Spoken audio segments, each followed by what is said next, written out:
everyone, this is Korath Landwalker, and tonight we have yet another exciting episode of Star Trek Online. The character of Admiral Tallel, an admiral of the Romulan Republic, has been eventful, shall we say. Gone through the Iconian War, gone through a temporal Cold War. Now, things have been kind of relatively quiet. I mean, sure, there's been excitement. There's been the species of the Lucari finding their long-lost cousins, the Kantari, and trying to live together somehow. There's been spatial anomalies, aliens that popped out of the Nexus energy ribbon. All kinds of fun stuff. However, in the background of all of this, the aliens known as the S2E50 are being obstreperous. Word of the day, folks. Going around, randomly tossing off protomatter torpedoes and cleansing planets of all life. And they seem to be looking after planets that have strange crystals growing there. That mystery is not yet solved. But perhaps tonight we will find the answers. First, though, we're going to take care of our little administrivia stuff. Let's see, do I have anything worth opening right now, or I'll just leave them stacking? So, going to my mail, I see that I've gotten a few items sold, which is good. Anytime that I can make some credits, it's a good thing.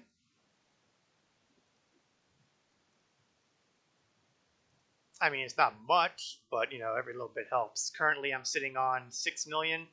That sounds like a lot. It really isn't. If you ever need proof of that, go to the exchange, take a look at things there. Trust me, 6 million is nothing. So, with all that in mind, I did all my sell-off recently, although I apparently missed a few things. Oops. No biggie. Moving on to the next important detail. The character. I don't believe I have any specialization points. Oh, I do have a specialization point lurking around. Now, I've been putting a heap into pilot recently. Should I go to 2? I'm doing pretty good with my maneuvering. I think it's time for me to go back to my command officer stuff and work my way there. At some point, I might have to actually start crafting kit modules for the command officer stuff. See if there's anything there that makes me say, yeah, I gotta do this. So, what to do. I can do the ground skills, I can do the space skills. I can do the Achilles heel thing.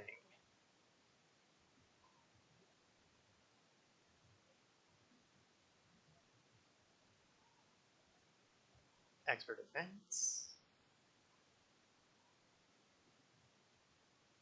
I am really stymied. I really don't know what to do. So you know what? I'm going to waffle entirely and I'm going to put it off till next time. How's that for decisive decision making? In the meantime, we'll grab the Temporal Defense Initiative one and take my final loadout for there. There we go. This will not get me to tier 4. Life stuff all over. The Romulus will continue its slow climb towards tier 6. Something else that's unlikely to happen, but try. And finally, since I seem to have gotten them, we will grab my discovery rewards. Man, the way they fill that in makes it hard to see that it's only halfway done.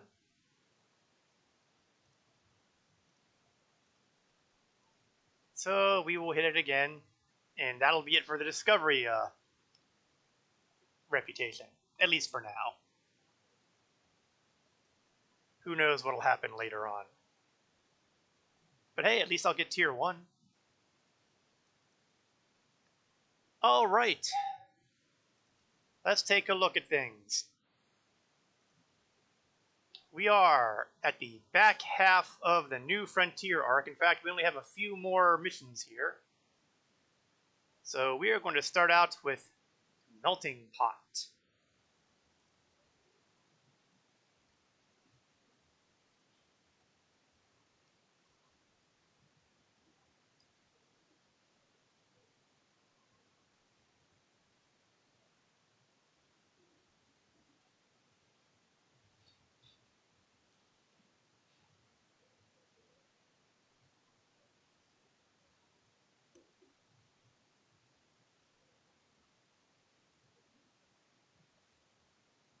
Okay, well, it looks like the assorted plot lines are beginning to come back together.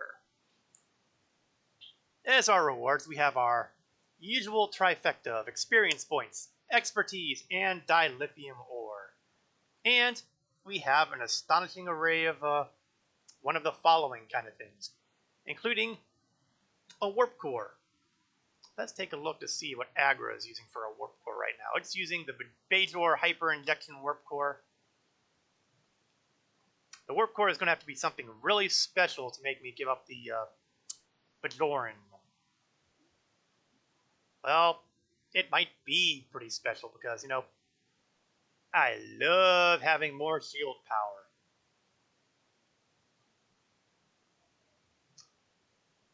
This will be tempting. We could also go with the Hyper Impulse engines. Are they superior to what I'm using here? Oh, it has a better turn rate, better flight speed, shield setting, 6.6% flight. We have some very nice possibilities here. I'm thinking that these preeminent Hyper Impulse engines, they might very well be the way to go here.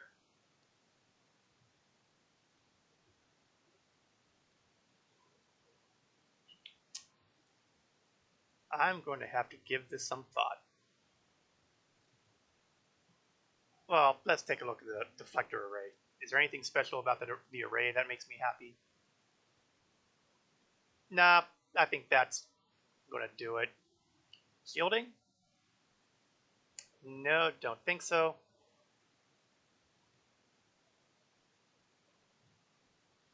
Interesting that they break it down by the forward, left, right, and rear shield capacity.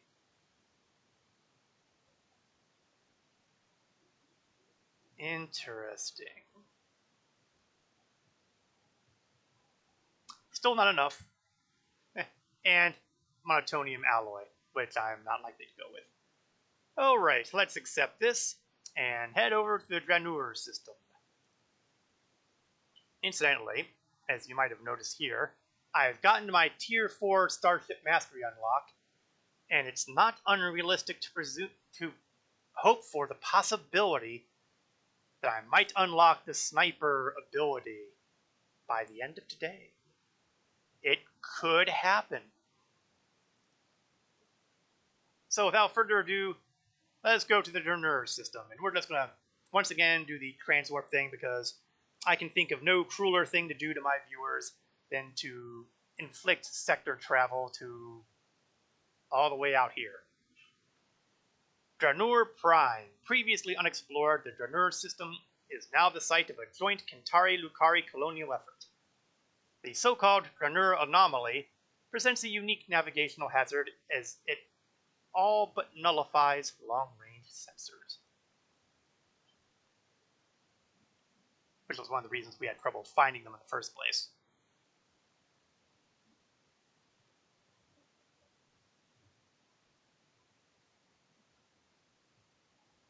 Or perhaps I've mixed them up.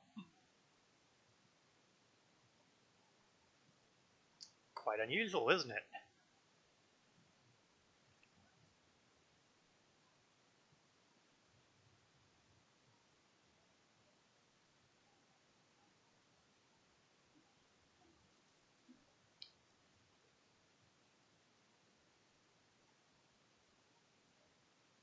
Yes, Geordie LaForge's ship.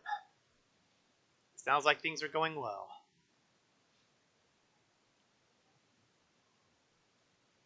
All right, let's intercept. I am, once again, flying my Tamara-class vessel.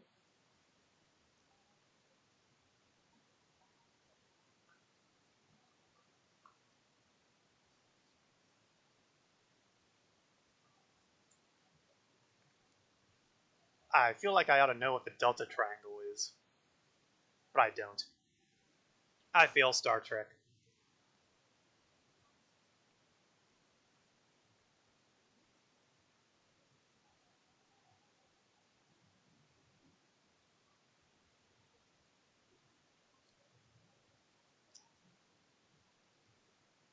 Sure can.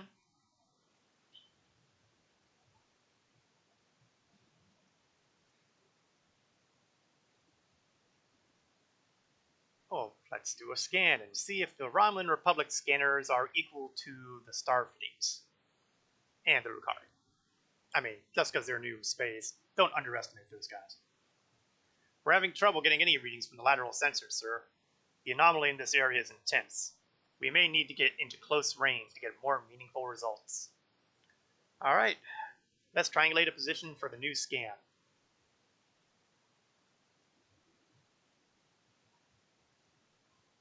Yeah, that's what I get for being Romulan elitist.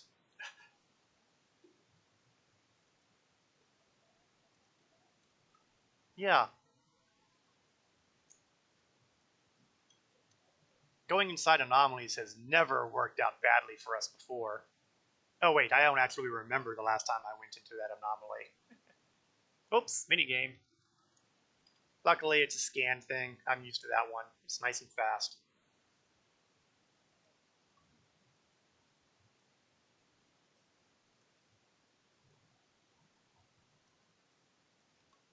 Okay, let's head to the rocks, and I am actually pointed in the right direction. Which just goes to show that the design of this map is actually a pretty well done one. Oh, that gives me a bad feeling. Ah! Another minigame. But luckily, it's one that I'm familiar with. To be honest, I'm familiar with all of them in the game. But, you know. That said, I never claimed to be really good at them all.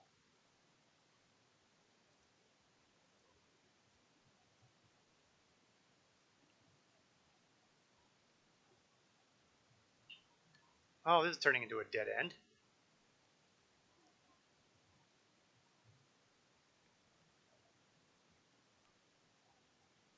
Okay, on this one, we are going to need map help, and I'm pointing in completely the wrong direction.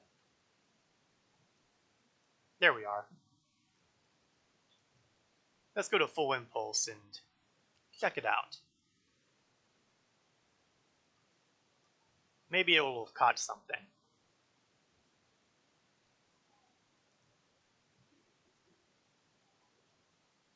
10 to 1 is another minigame.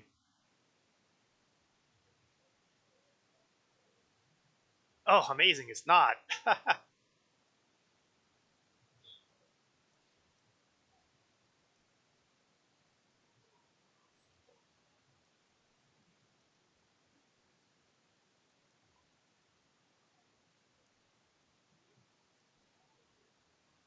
Yeah, it won't be a problem. Don't you like the feel of this? Nice, quiet, uncomplicated. No conflict. Wait, this is Star Trek Online. Obviously, this won't last.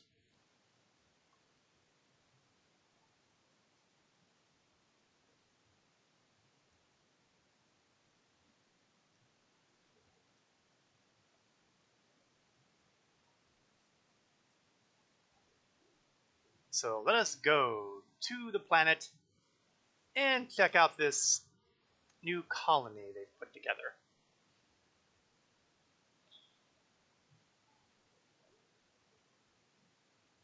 Dum, dum, dum, dum, dum. Yeah, those engines are looking likely.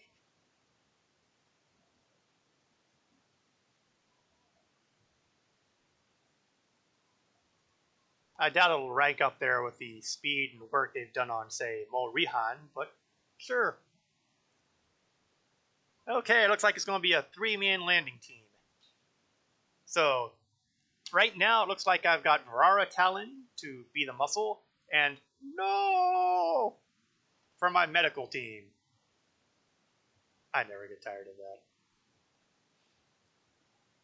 And I actually like that distribution, so I'm going to just accept it and go down. And fast load. I'm surprised.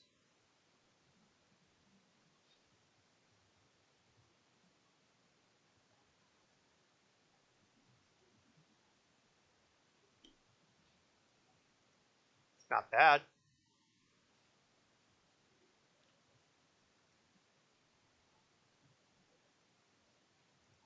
Lead on, but I'm going to take a quick glance around. They did a really nice job on the environment on this planet. I mean, take a look at it. Good scenery. Now, fun fact here, this colony is actually kind of the template for one of the fleet holdings. If you're a part of a fleet, you'll be able to build up a colony much like this one. In fact, this is kind of almost a finished version of it. Okay, let's talk to the person. Okay, it looks like maybe it's Kantari?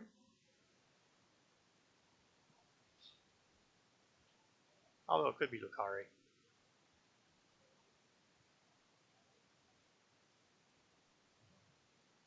Hey, the Republic, we like being good neighbors. We like to help out our allies. Heaven knows we've had more than enough times in our history where basically everybody hated us. Well, the Star Empire, not the Republic. Okay, that does sound like Kantari.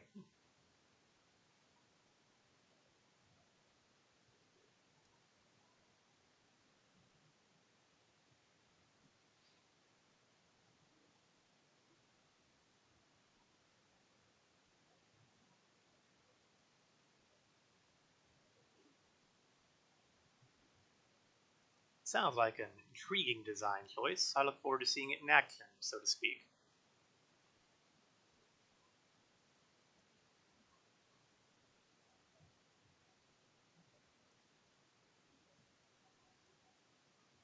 And we have here some of that xenoscaping they're talking about.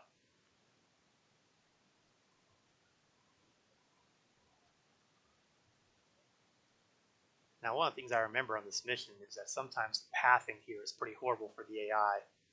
Let's hope they've improved things since the last time I did this.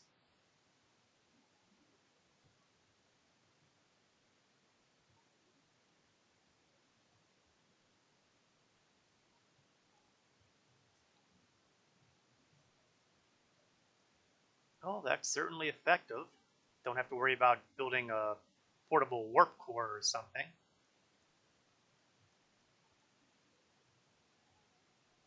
They did a pretty good job on this colony, I gotta give them that.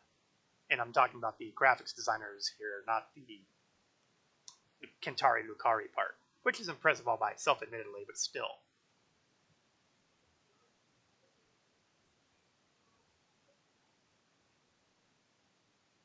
How much power do you will generate?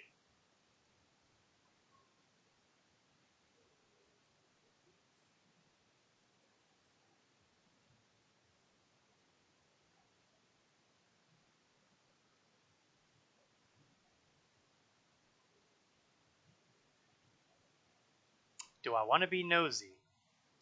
Do I want to be nosy? Yeah. What's the breath mask for?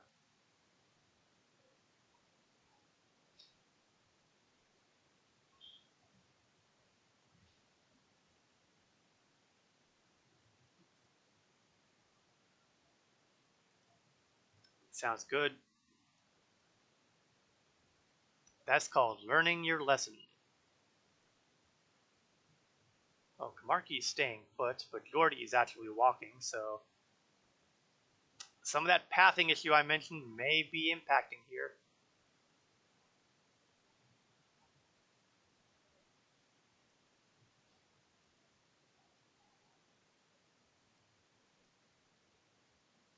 Let's hope Jordy doesn't get impacted.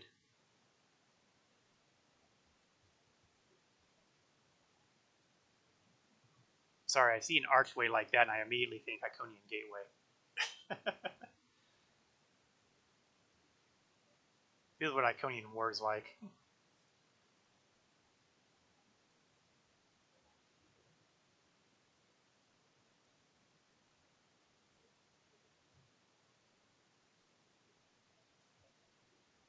Oh good, they're finally catching up. And Kamarki is slowly catching up.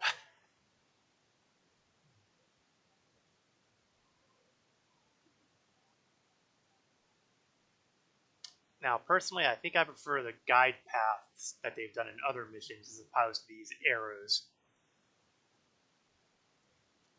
But that's just me.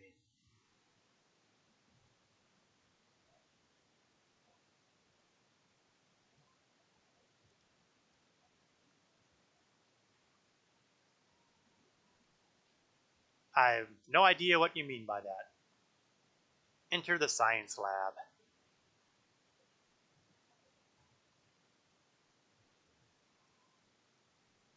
Oh, they did say they were incorporating the plant life into the base, and here's another example of it. Sir, there's a massive amount of data coming in from the probe. Some of the things that stand out include the fact that the lunar cycle is, relative to the planet, only slightly larger than Earth's moon, and that the moon has a high density core and a large amount of silicate and germanium dust. Nothing extraordinary, but it underscores how much we run into worlds that seem familiar to us. Oh, let's see what the science people have to say. I'm sure they'll want to show off their toys.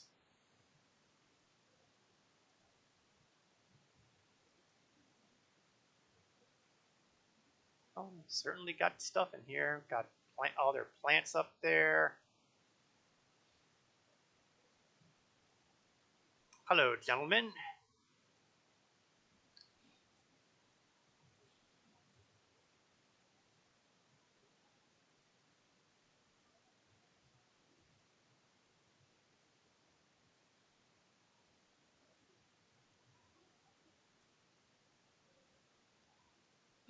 Yeah, what have you learned from it? Let's just go with a blunt approach.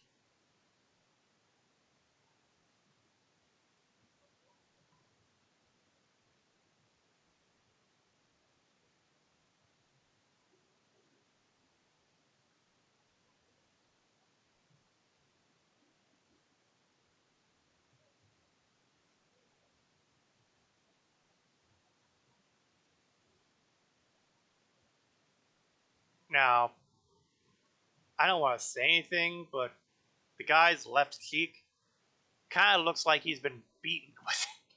I'm not going to speculate on any further on this, but that's probably something that I think the art team might want to take another look at. Might just be a symptom of the large. Oh, no, I'm not a science person. I'm an engineer. Sounds like a good place to start.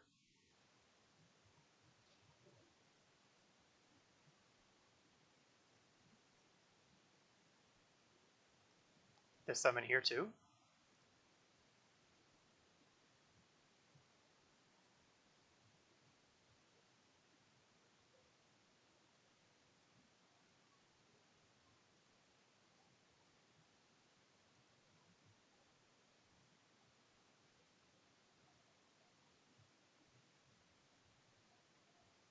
Oh, that can't be good.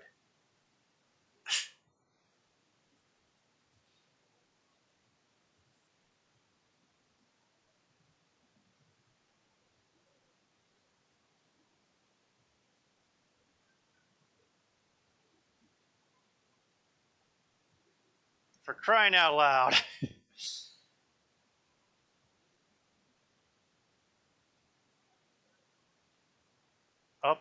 Well, there goes the moon. Yeah, we've seen that before. I hope there was nobody on it.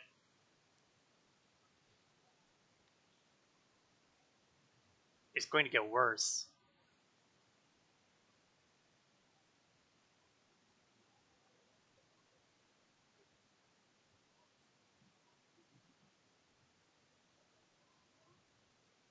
Oh, that can't be good.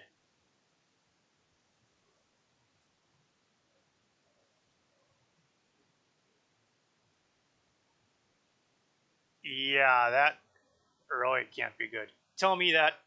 Oh, that figures. Okay, flamethrower.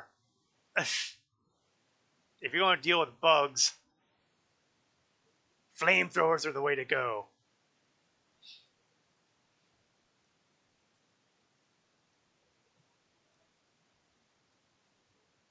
Well, this is just peachy. So the obvious question is, what kind of defenses can we rely upon? Please tell me there are defenses we can use here.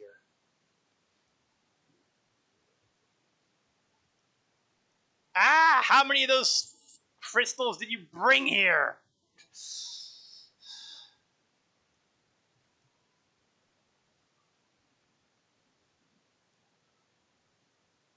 I'm gonna, wherever those scientists are, I want to beat them to death with a rock.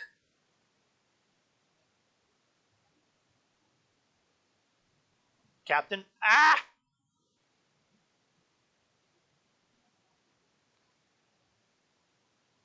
Leave Jordy alone. Oh yeah, things are getting ugly here.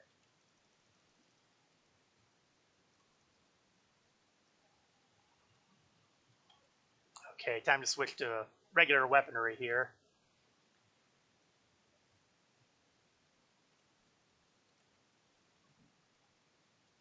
Oh, this is so not good. This is a Starship Troopers movie. Hello, Mar Hawkman. Yes, I'm a fan of the flamethrower, although I do despair occasionally on the slow recharge of its fuel. But it is a pretty fun thing to use for as long as it lasts. Usually I don't have too much time to help it recharge because I'm busy, trying to wipe everything out here. They went downstairs. But really, when you're going to kill bugs dead, isn't the flamethrower the natural choice? Oh, here comes more.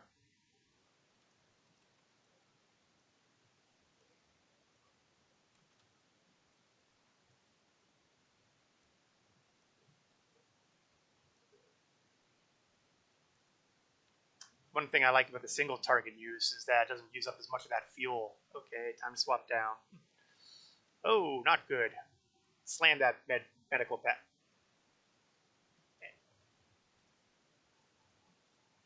Sure, I'll be happy to do that. Whatever, our talent. There we go.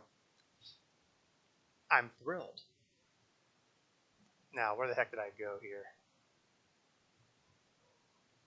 Okay, that way, apparently.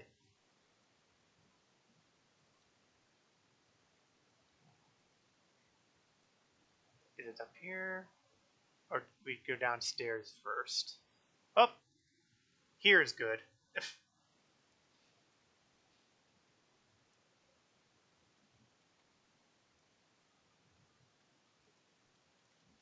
Oh, look, some of the scientists are actually fighting. That's good. Unfortunately, there's still plenty of the bugs here. I'm doing my part. I better be careful. It is going to be way too easy for me to lapse into a whole bunch of Starship Troopers puns. And speaking of inconvenient things, why is my crew not coming down here? Thank you.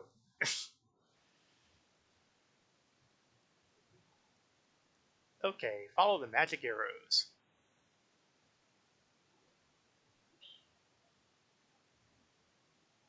Down to the beach.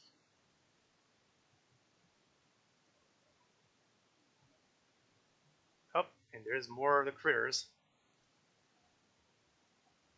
I guess this time I get some prep done here. As an engineering captain, it would be foolish of me to not take advantage of some of the tools I have available. Unfortunately, my tools tend to be stationary.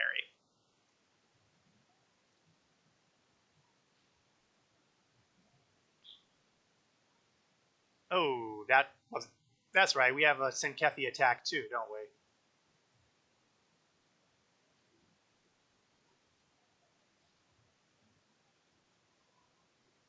Yeah, not happening.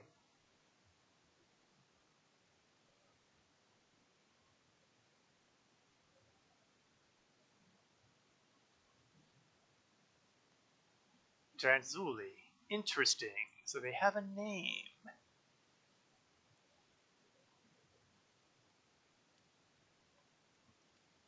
Who would have thunk it? The Zenkethi actually had a good reason. Granted, they were kind of going about it a rather overkill sort of manner.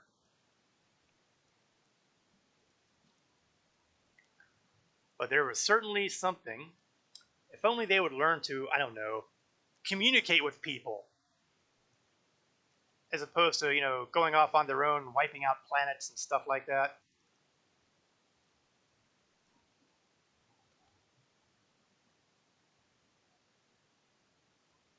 The enemy, my enemy is my friend.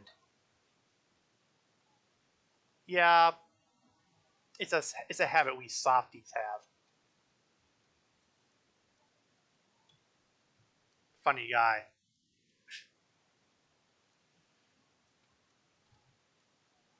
You're a very funny man. That is why I will kill you last. Oh, it is a reason, but the goal doesn't really match their methods. Yeah, their methods definitely need work. I mean, let's face it. Exterminating a planet full of life, where people might actually be occupying, is really not the ideal method of dealing with this sort of thing.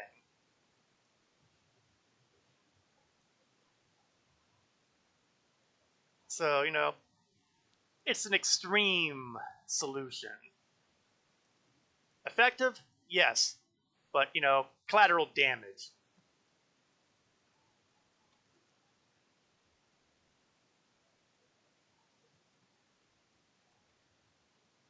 Let's see if we can pick off some of these guys before they get too close.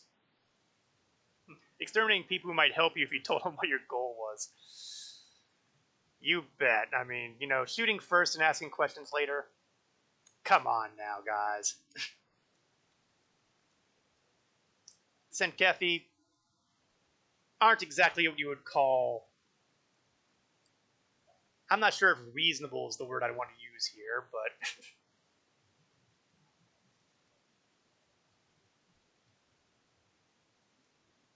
maybe if you ask questions ever.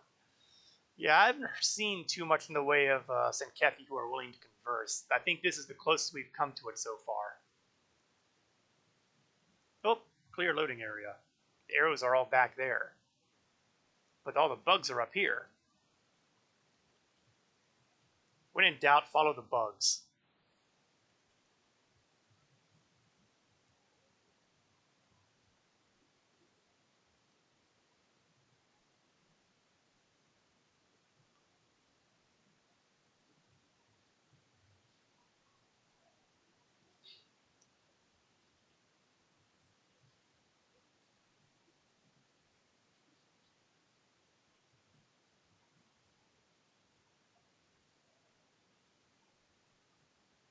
Well, I can see that the Lucari and the Kentari do need to do a little bit of work on the idea of encryption. Yeah. The enemy things are usually near your mission objectives. Yeah, usually if you can see things crawling over it, that's probably where you want to go. Okay, we've gotten the crystals gone. You can leave the world alone now. The people here can build their colony. And maybe we can, have a little chat about these Krakuli things. Gradually.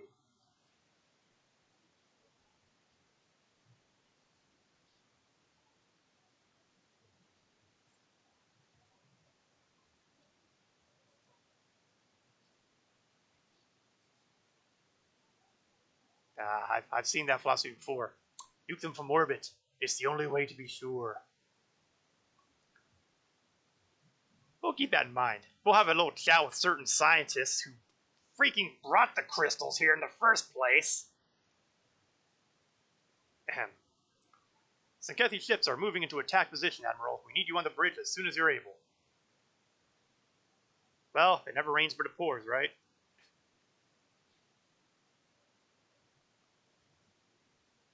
Hopefully they're all getting ready to leave now. Sankethi are on the attack, Admiral. They're attempting to take down the defenses. Are you kidding me? We just hail them. They're not replying to hails, Admiral. They're on direct assault course. What are your orders? Well, you know, if we have to spank them, we have to spank them. Great. See if you can figure out what the heck their problem is now.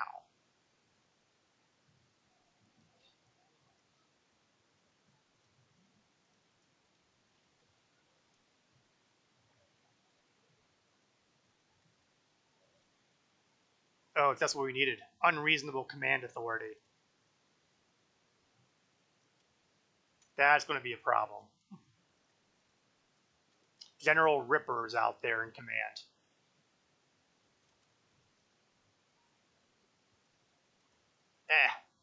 That was not the torpedo I wanted to high yield. Ah well. The good news is they're all frigates. We should be able to handle the frigates. Which obviously means that we can expect the really nastier stuff to arrive at almost any moment. And there we are.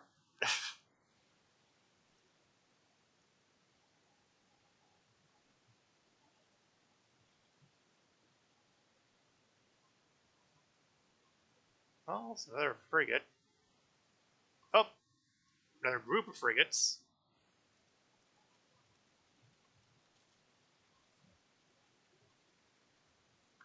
Let's see if we can open them up a bit.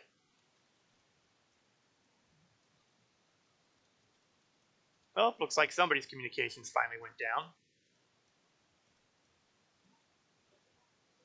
Well, yeah, there's that too, I guess.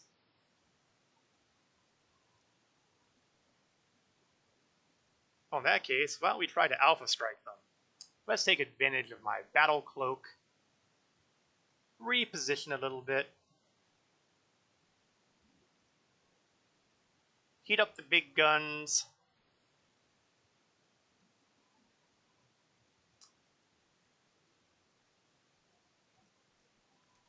I was hoping to get a little bit more of a rear attack there, but you know what? I'll take what I can get. Since this is based on the Klingon Raider design as much as Romulan... Ah! Cripes, what just hit me?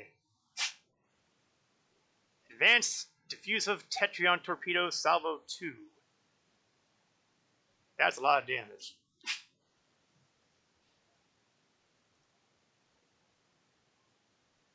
Okay, take two.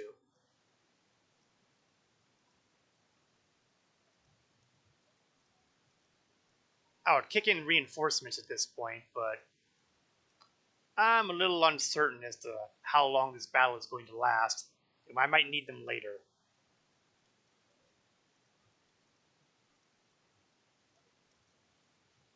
Anyways, as I was trying to say before I got rudely interrupted by an explosion, since this is based on a Klingon Raider class, I will get extra damage if I attack from their rear arc.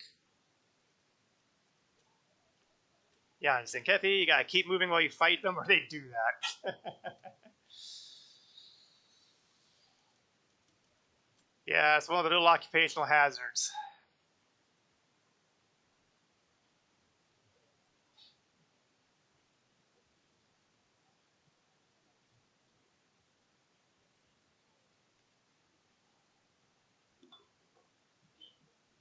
That sounds like a plan.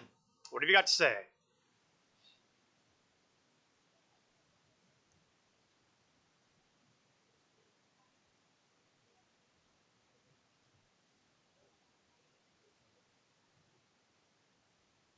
I am definitely agreeable.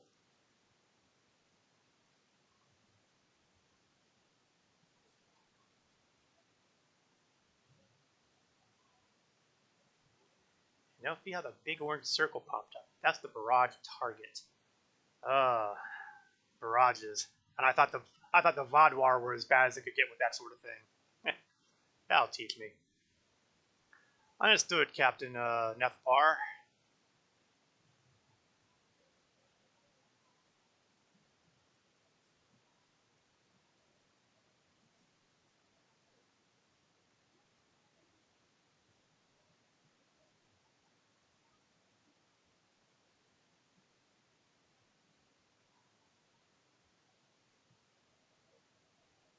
Yeah, we've definitely gotten a substantial amount of intel on the big bad of the Ark now. And it's not as much the Senkethi. Well, it is the Senkethi, but it's also those critters hatching from crystals. The Republic will be interested to hear about this. But of course, I'm not going to tell Datan, no.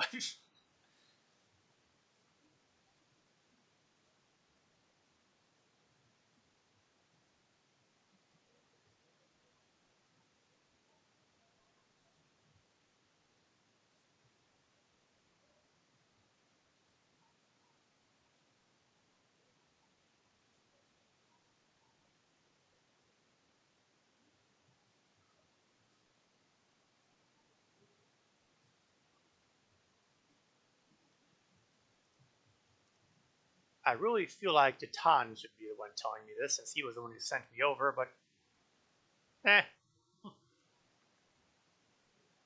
So, what to take, what to take? I was kind of waffling between warp cores and the impulse engines. I'm kind of leaning towards the impulse engines. I mean, the warp core has its advantages.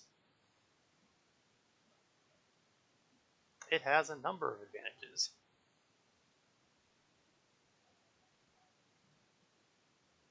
I'm still liking those advantages. The engines are better engines, I think, for what I use them for.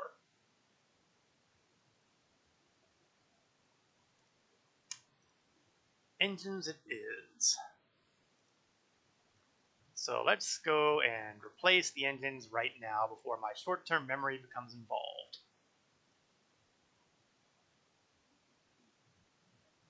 Last thing we want is my short-term memory to get involved. And that will bring us to the mythologically named Scylla and Charybdis.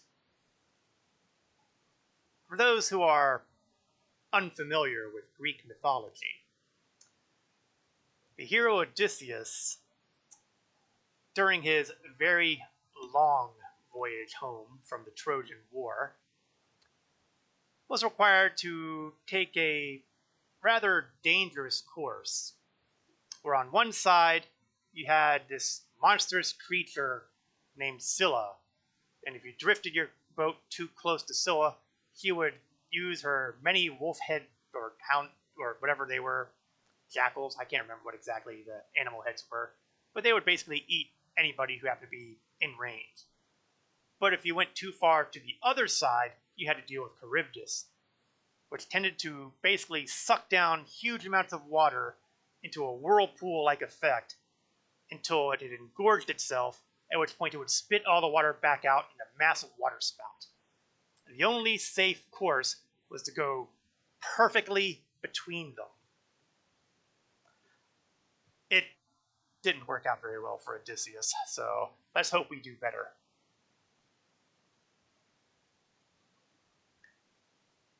Yes, this stream is educational as well as entertaining.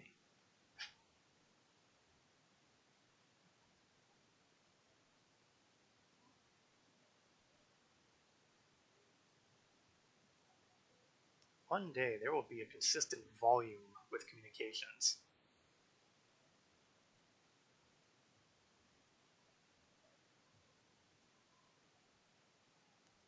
Guaranteed to lose a few crew or risk losing the entire ship. Well, you know, that was the choice Odysseus eventually made. Given the choice, he kind of drifted closer to Scylla than he did Charybdis. Unfortunately, things didn't end up well, and it still lost the entire ship. He was very lucky to get out alive himself. But, you know, when Athena likes you, good things tend to happen. Of course, the whole mess began because he opened his mouth one too many times, and this one of the Cyclopses that he put the eye out of happened to be related to, you know, Poseidon, and, well, angering the god of the sea when you're sailing home is a very poor choice. Alright, so what do we get for surviving this little encounter? We have our usual trifecta: experience points, expertise, anti-lithium ore, and a wide variety of, a bunch of stuff involving Bajor. And this one might actually be the winner here because I just love the name.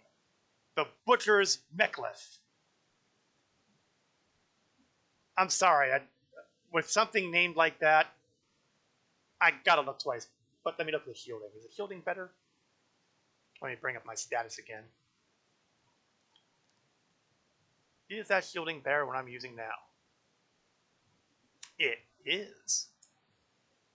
I mean, the shield regen isn't great though, but it reduces energy damage, and it's got a higher capacity,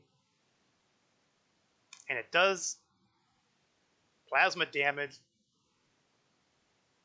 This is going to be a tough one. The Mechlith is a pretty nice melee weapon. Well, let's take a quick look at the stats on this thing. Now, granted, I'm pretty sure this is the basic stats as opposed to anything gained from, you know, level or anything like that. I'm not 100% sure. Bleeding damage, ignores shield. Well, ignoring shields is always good. Adds critical chance. That's good. Exploit. It ain't bad. It ain't bad. And yet those shields appeal to me. Well, luckily, I don't have to make that decision right away because first, we have to survive the mission.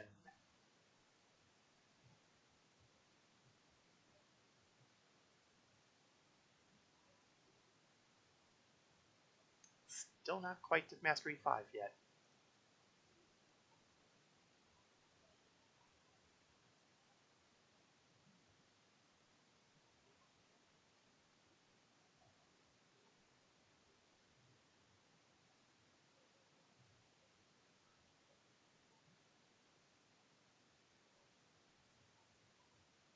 Well, you know, I'm kind of okay with that, actually. I mean, this and Kethy are going to be causing problem. Oh, well, of course, it wouldn't get us to Y, I guess. Knowledge is power, blah, blah, blah. Here we go.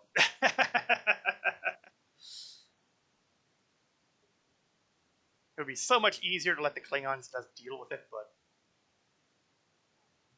but... why do it the easy way?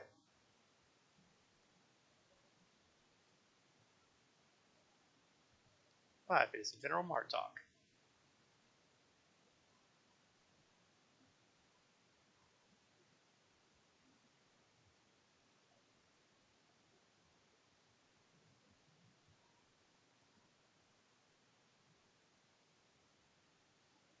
Gee, thanks, Martok.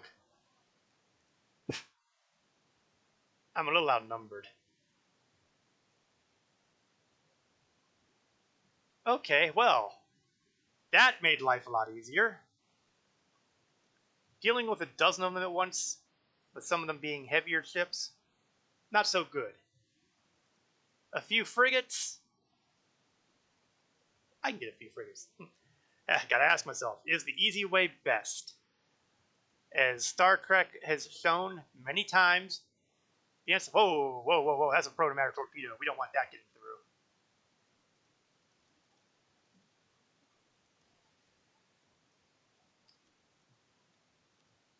As Star Trek has shown consistently, the easy way is rarely the best way.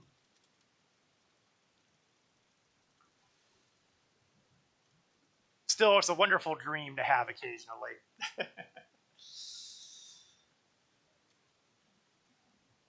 The Klingon point of view is so... Whoops. There's another torpedo on its way. Let's see if I can catch up to it.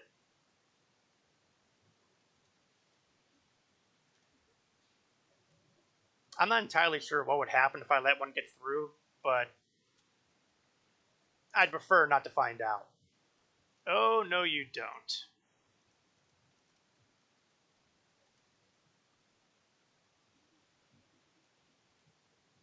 Oh, for pity's sake. How tough is that torpedo? Was it a high-yield protomatter torpedo? Aren't all protomatter torpedoes high-yield?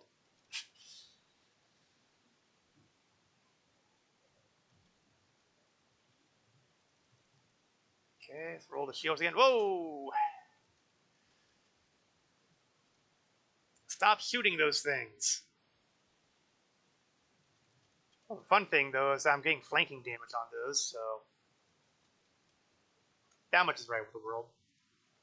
You know, I really don't want to call reinforcements to deal with a pair of frigates, but if I have to keep taking my fire off to stop protomatter torpedoes, case in point, well, that one went down pretty quick.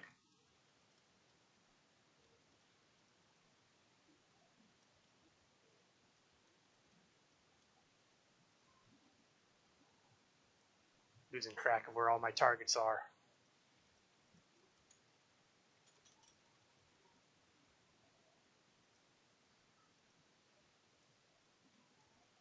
So far, so good. No more protomatter torpedoes have kicked out. Oops, spoke too soon. Why do I taunt fate like this? Aside from, you know, it being highly entertaining to do. Alright. Time for you to quit chucking out protomatter torpedoes.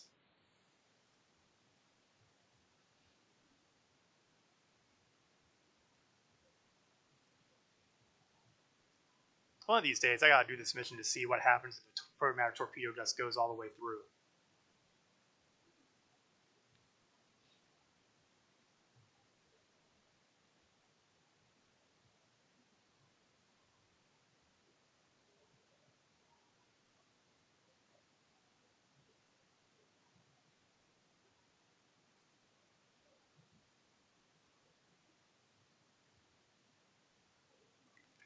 Yeah, for those who missed the last episode, well, yes, last week's episode, Martok is affectionately known among the Senkefi as the Butcher, which would explain, of course, why we're talking about the Butcher's necklace.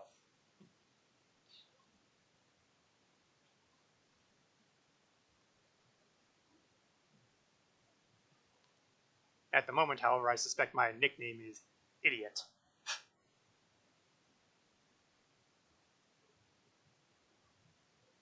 That's great, Captain. There's still like... Okay, well, the bulk of their battle fleet is moving around, and once again, they have left behind a small token force, which includes a cruiser this time.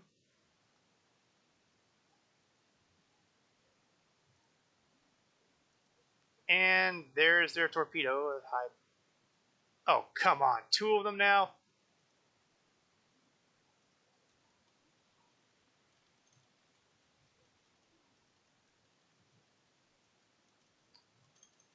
Okay. Now things are getting a little annoying. Yeah, only now annoying?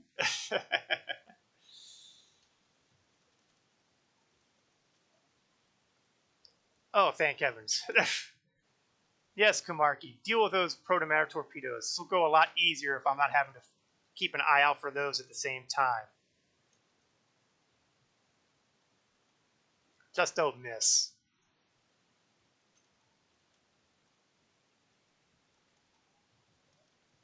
I think that's the first time in an age that I've actually managed to kill somebody off using that particle globe burst.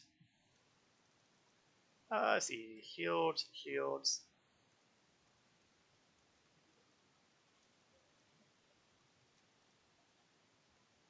Yeah, beg to differ.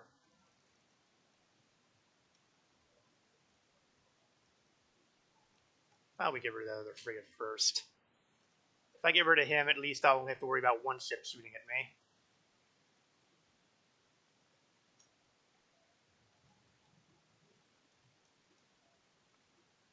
Oh, that was nice.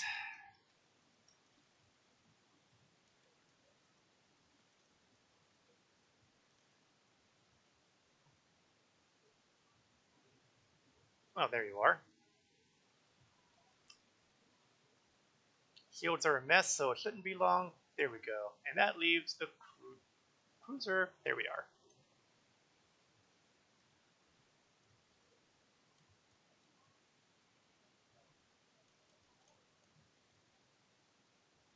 That seemed to have done awfully well.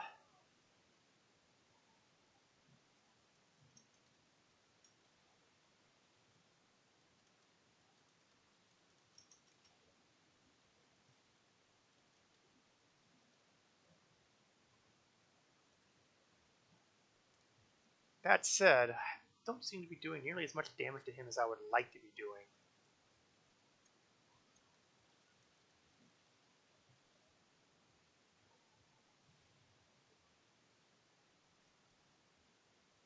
Let's get behind him where I can start hitting him with the heavy flanking damage.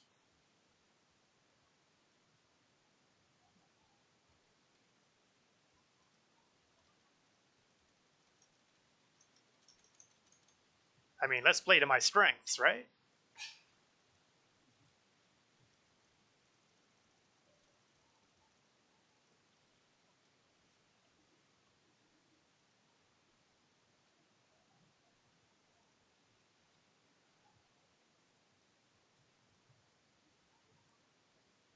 I have to say, their cruisers put together pretty well.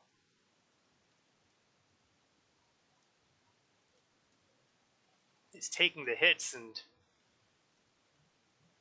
so far so good, right?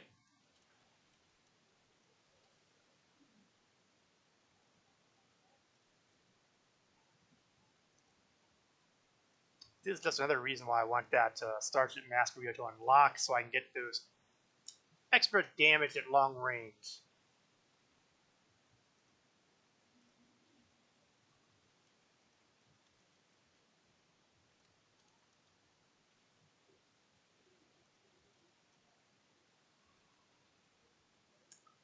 There we go. Anytime I can get the bad guy down to under 50% is a good day.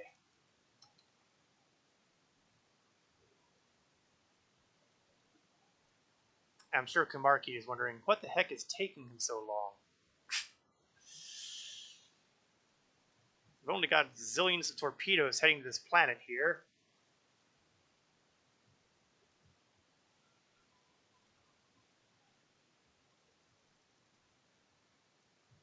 All right, and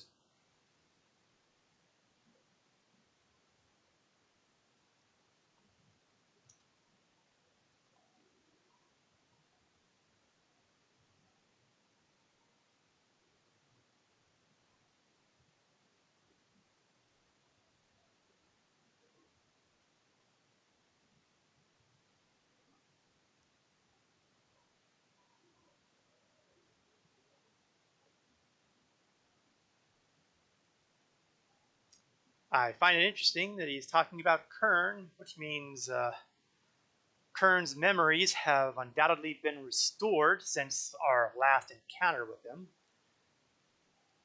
which makes sense because the need for him to be under a new identity no longer exists.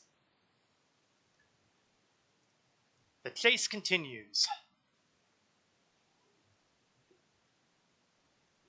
Sadly, the big boys went with the main fleet.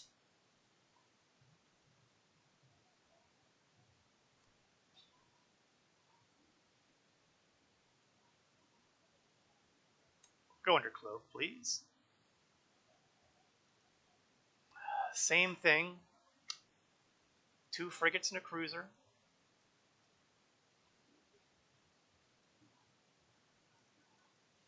Surprise!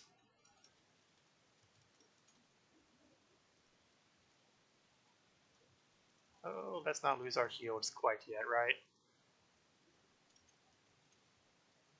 Okay, that's the first group of proto-matter torpedoes. Unfortunately, I want to get those frigates first.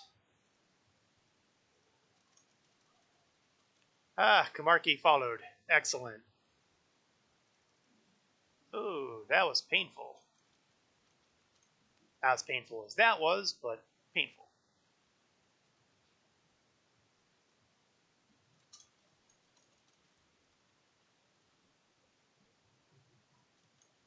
Let's hope that Kamarki can stay with it as far as defending the planet.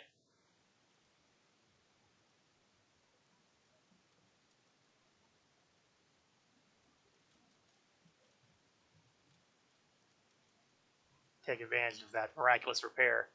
The path of resistance. Yes, you know what? I rather like the sound of that. Yes, I am definitely taking the path of resistance.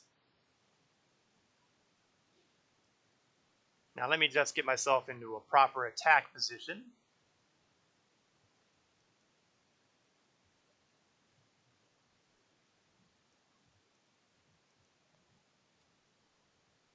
And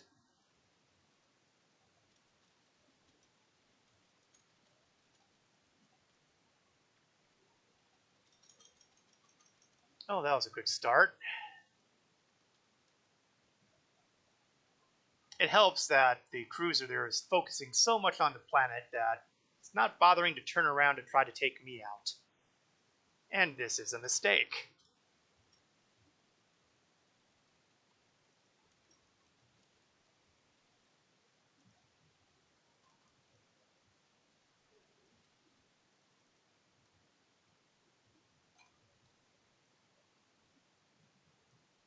Pull some distance and we'll get ready for the next run. I feel like I'm doing a Death Star trench run. Except instead of having multiple waves of ships, it's just me doing multiple waves.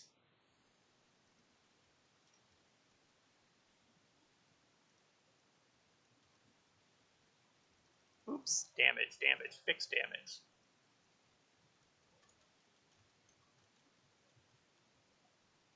Times like this make me kind of wish I had subsystem targeting, where I might be able to hose their shields. That said, historically speaking, subsystem targeting has never really worked out well for me.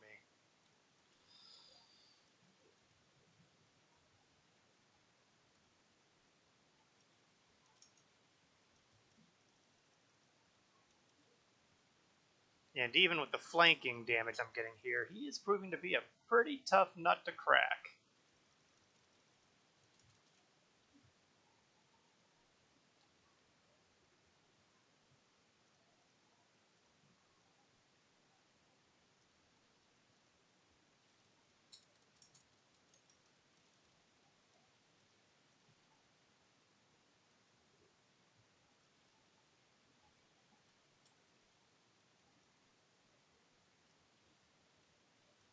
Good thing Kamarki's doing a good job on those Protomatter torpedoes, because these guys don't want to go down easily.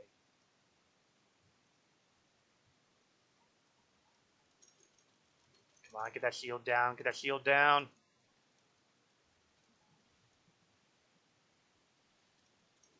Yeah, anytime you can get torpedoes in an unshielded hull, that is a win in my book.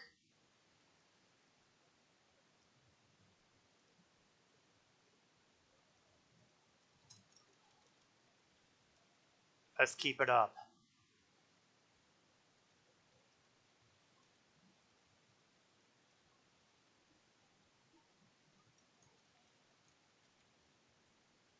That was a little closer range than I'd prefer, but you know, it's hard to argue with success.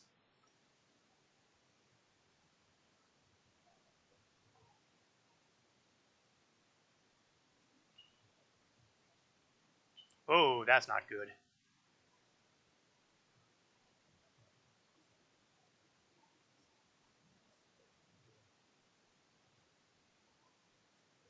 Yeah, Bajor is a little more populated than pretty much any of the other locations that have been hit by the S2E50.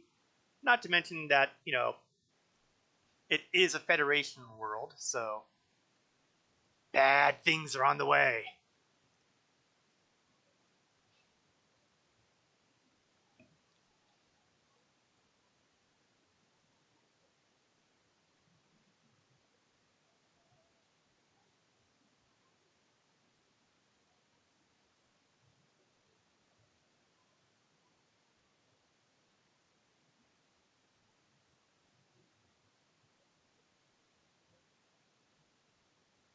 Yeah, you know, you keep saying that, but you still haven't shown up yet. I recommend that you have some people look at your warp engines, because they're clearly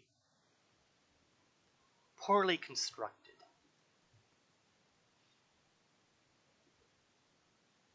Oh, hey, you had no Bajor was going to be involved with all those Bajoran-related rewards we were seeing.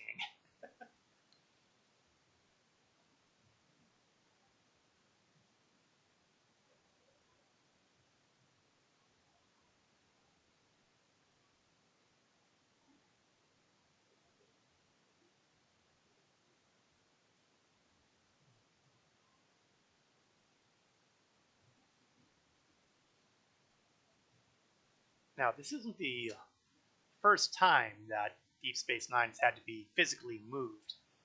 In fact, it did it in the very first episode of DS9 to take position by the wormhole.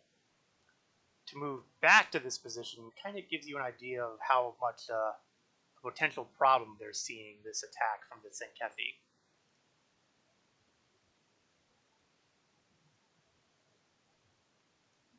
Taran, Friscava, Challenger, IKS Core. Well, how about that? The Klingons have shown up after all. What I'm not seeing, which I would have expected to see here, would be the Defiant, which is, after all, the starship that is more or less at permanent station at DS9.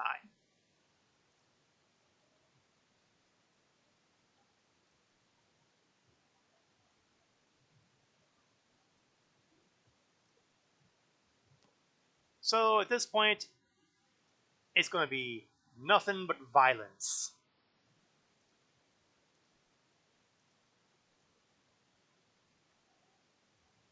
Go after the first targets first, I always say.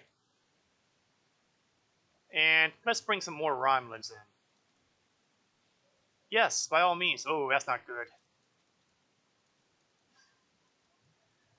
I paid attention to that earlier from Marhawk Command. Those symbols are bad symbols.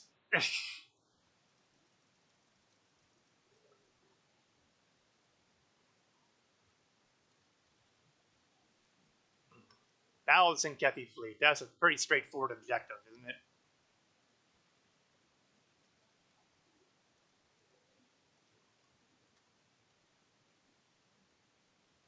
Really, this is a raider.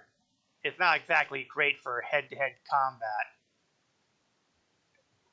Going after the battleships are really not the best use of my ability.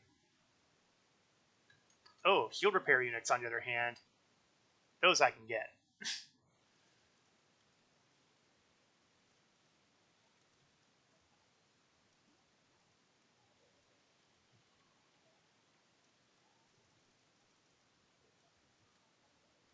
So far, so good. Which is to say, we're all still alive. Okay, let's go after the cruiser next. Well, actually, that cruiser is likely to die by himself. Negvar is doing a good job on him. But hey, everybody needs a helping hand, right? The game has a pretty impressive variety of enemies. Well, you know, Star Trek lore has gotten a whole bunch of opponents available to it. Oh, they finally noticed Martok's arrival. And they've gotten a lot of mileage out of them. And it hasn't, and they've only gotten more ever since Discovery came on the board and we started seeing stuff from Discovery littering the game, which I will go into more commentary about when that time comes, which is not as far away as it sounds.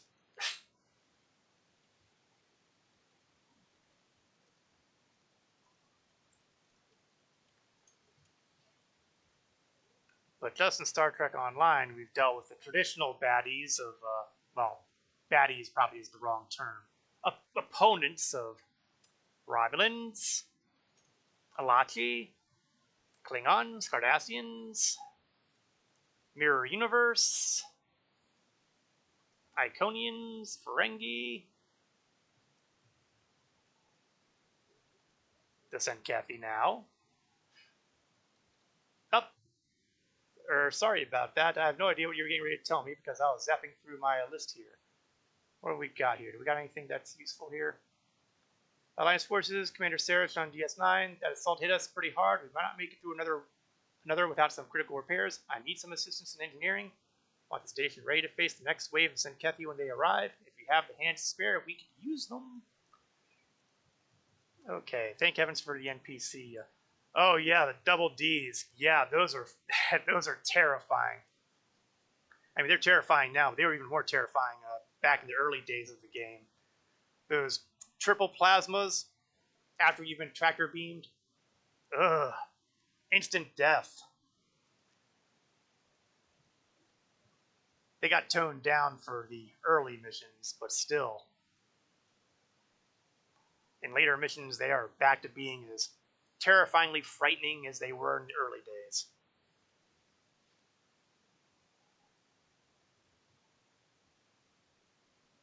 Ah! Okay, that's not good.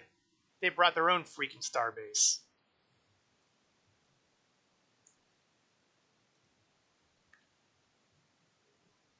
Well, let's maximize our potential here, shall we?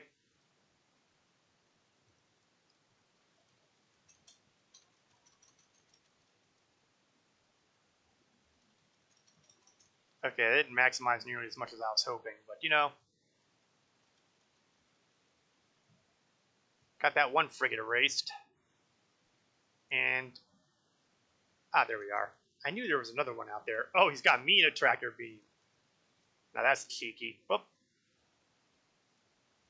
It looks like someone already toasted him. As we've gotten further and further along in the game, guess what you're going to do with that starbase? I can make a number of very enlightened guesses. And honestly, they're not really much of a guess because I know exactly what they're going to be doing with that starbase.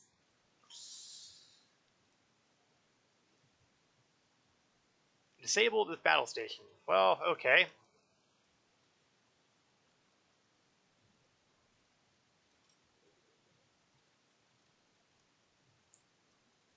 You know, that station's actually a lot easier than the battleships are.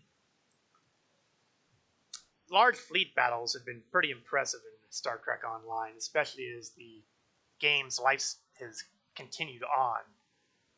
The Iconian War was pretty impressive. We've had these massive battles with the Senkethi here. The battles of New Romulus that got put into the game later on. We have some pretty impressive battles coming up too.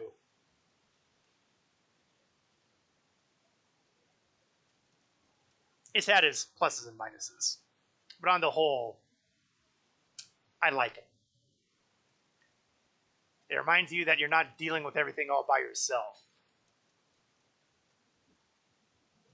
That said, sometimes the guest stars, so to speak, do seem to overwhelm things a bit.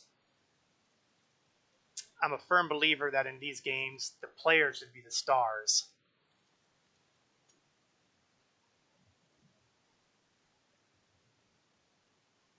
Oh, our chance will come once we finish off this cruiser here.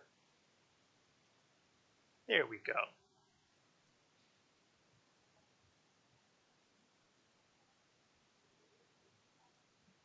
All right. Just out of curiosity. Oh, so close. 960 XP to go before I get to Tier 5 for Starship. We'll get there. We'll get there.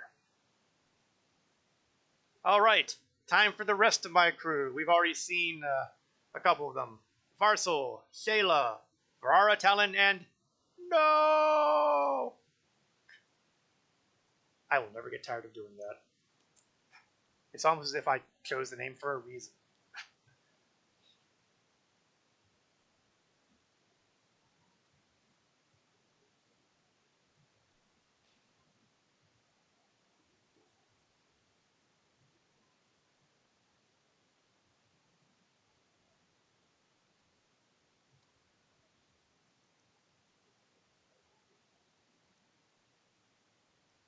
That's all well and good, but we're inside, so we're not going to be able to do a whole lot about those closing Senkethi ships.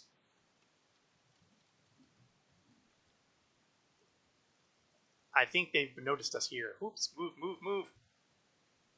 Ah, not that way. You know, talk about being in a bad position, forward and backward. Sankethi architecture is interesting. It is. It is. I like the design.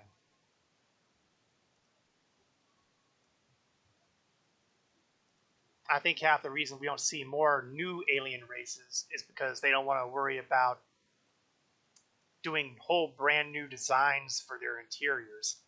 Uh,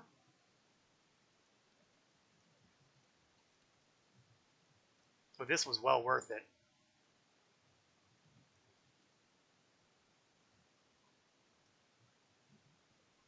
Hmm. Interesting. Console over there. I'm sure that won't be involved later on. The halls seem huge until they realize they're barely wide enough for two Sankethi.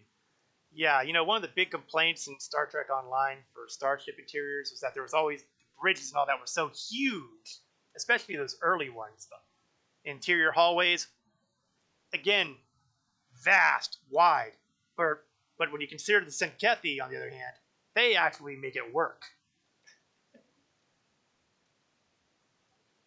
Ah, right, right, right. I was going to be turning off consoles.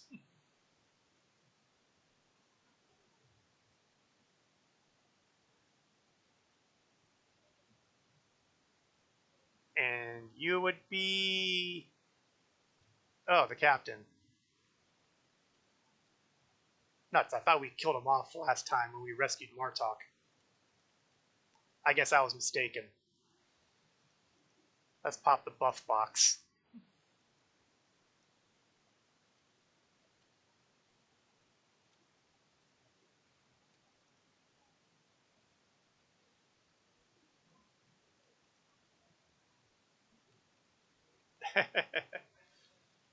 Yeah, he's got a poor memory.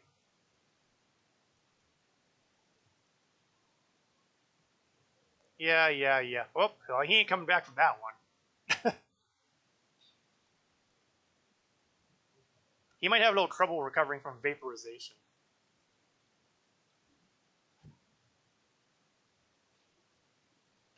Truer words were never spoken. Let's turn off this console now.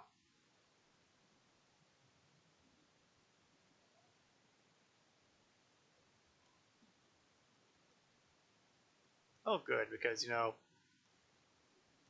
then again, I guess asking Martok to deal with this would be probably asking a lot. He's a Klingon warrior, not an engineer.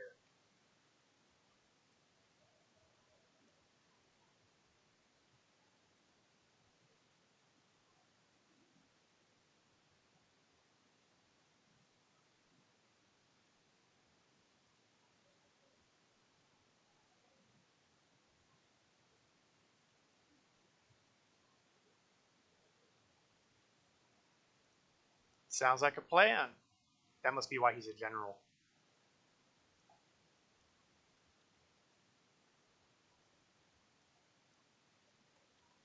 Oops.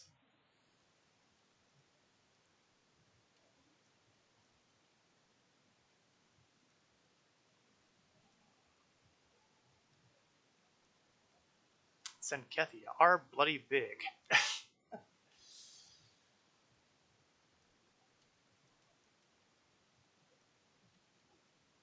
They're either feeding them the right food or steroids.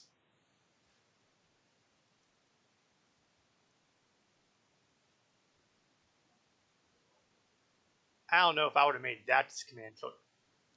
Oh, is that? Yes, it is. It's that's par.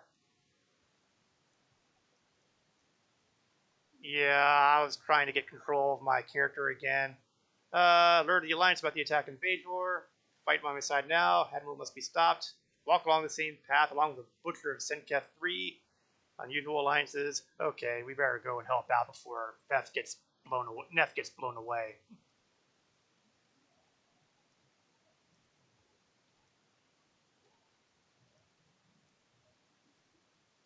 Oops, don't be in the way, path of the big beam.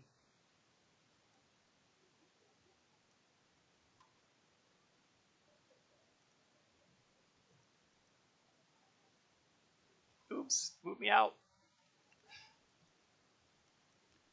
Oh, for heaven's sake, I am definitely being targeted by all their abilities. I think I may have made them angry.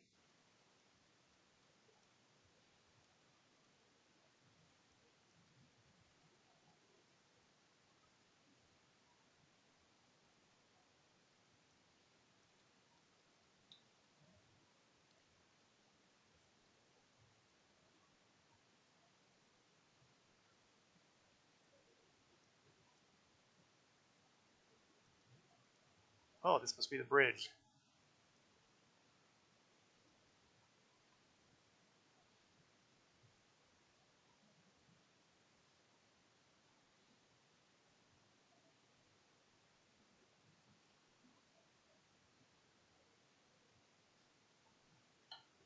I get that a lot.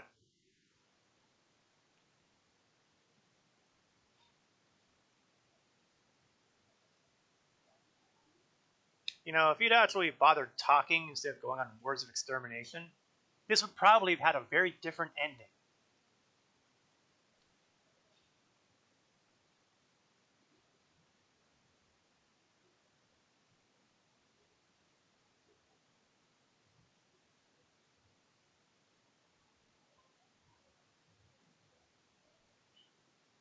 Well, that just shows an incredible lack of imagination on your part.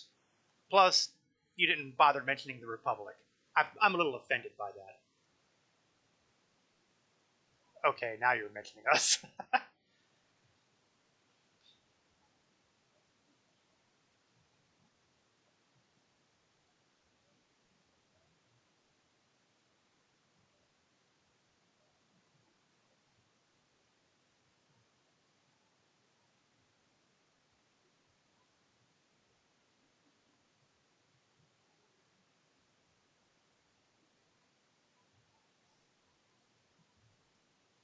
Yeah, I think we're done here.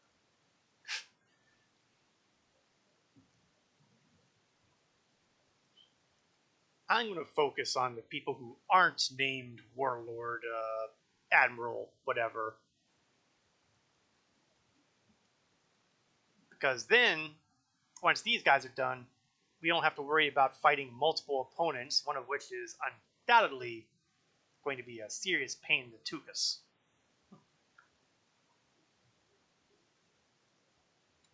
Okay, standing here is okay. That was didn't work. The problem with trying to set something up there is being standing still long enough for horrible things to happen. Oh, wait a second.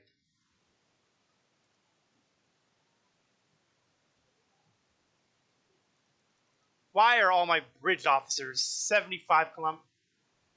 Those imbeciles! No wonder I'm having trouble.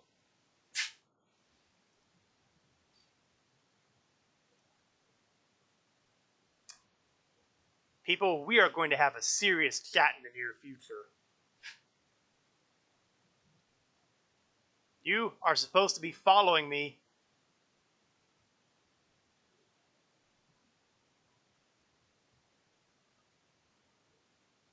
Oh, good thing Neth was still in there.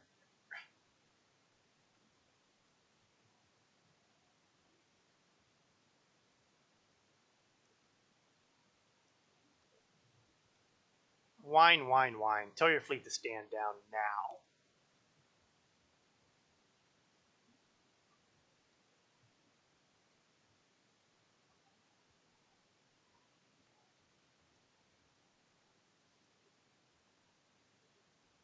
Good. Now maybe we can actually talk. Yeah, look at the regroup button. Sometimes useful. Yeah, sometimes useful, but apparently it doesn't work so well if you're already unconscious. The regroup bridge officer thing is actually a fairly, relatively recent thing. I don't recall exactly when it came in. It's probably been maybe a couple years now, maybe. Which tells you how long I've been playing this game. But it's a way of dealing with little irritations like having your bridge officers stuck in areas. And again, sometimes it does work, sometimes not so much.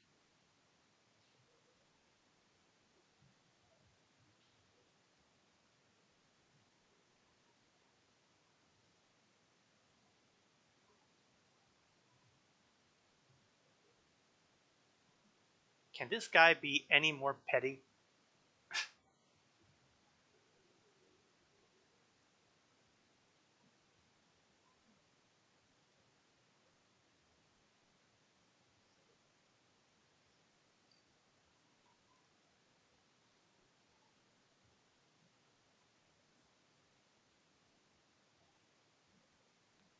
Hey, stop chucking protomatter torpedoes at Bajor, and I think we'll be very agreeable.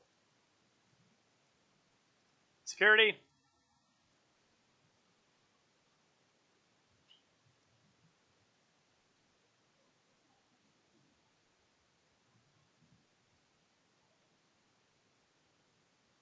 Okay, launch controls.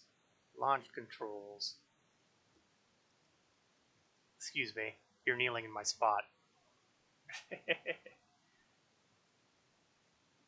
Gets even better when you find out why doesn't Gethy are doing this. Oh yes, very, very soon.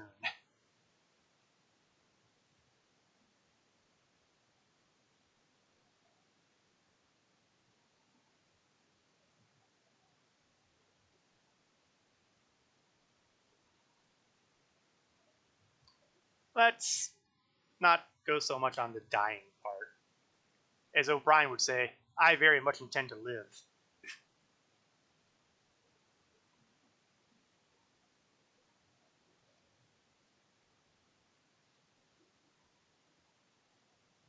Will someone shut him up?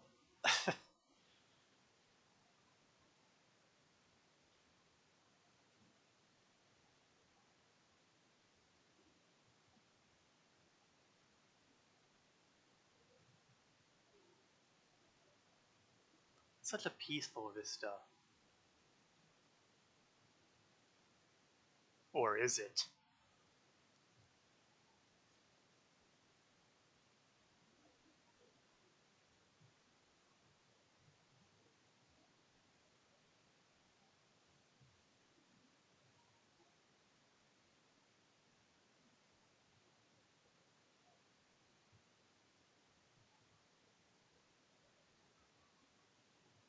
Dun dun dun. The Klingons have a history with the Herc. And it's not a pretty one.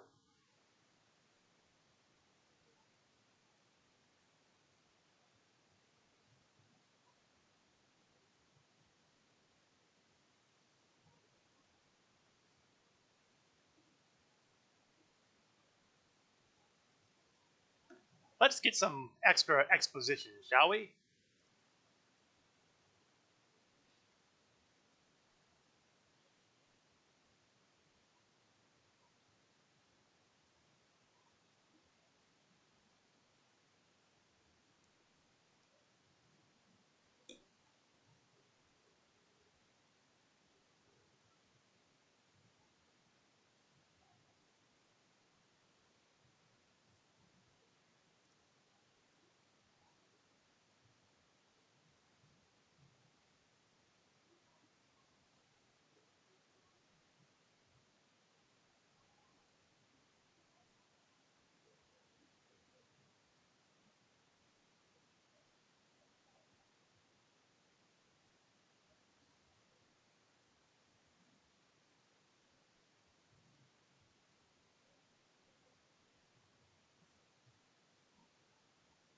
All right. How do you beat them?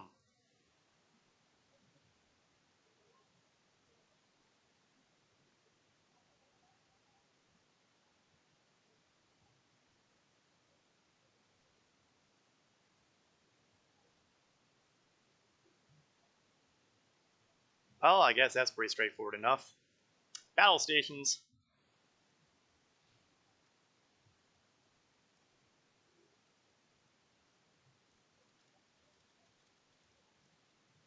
Now, the Herc have an interesting set of tactics, which we'll be seeing undoubtedly very soon.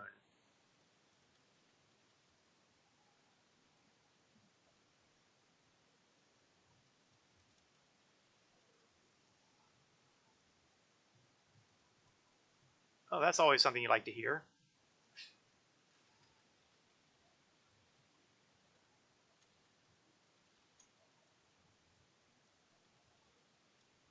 There are an awful lot of these guys.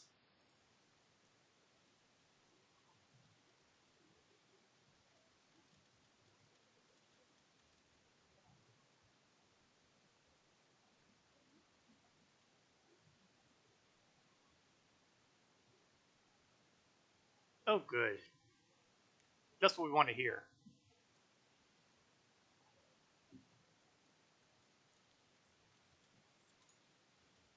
That's bad. Now, one of the things that the bad guys like to do for the Herc is they like to go for those back end attacks. They'll go for your rear arc and basically sit on your hind end.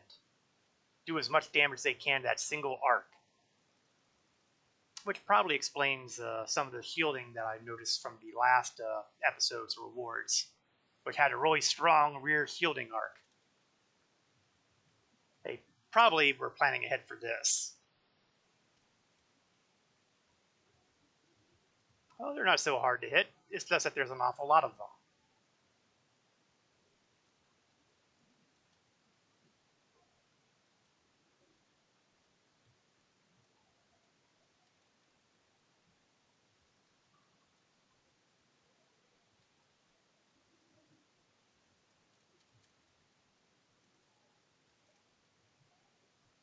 Yeah, it occurs to me that I should probably call some reinforcements in.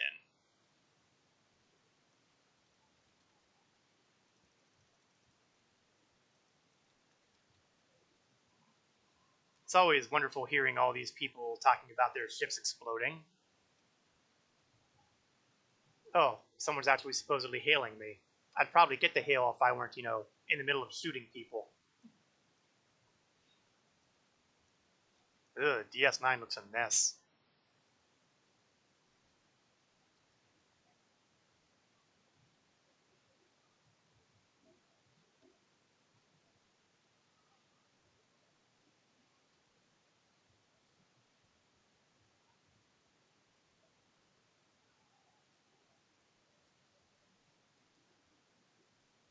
I suddenly feel kind of bad about disabling their station now.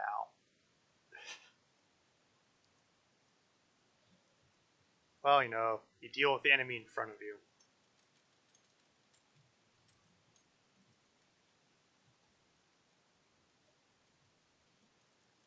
So we've got the old timer rolling.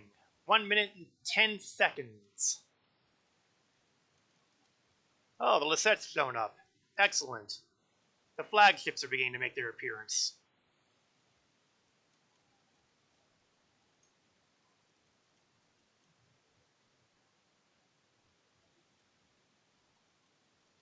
Of course, I'm still kind of surprised that we haven't heard from the Defiant, although I might have missed it.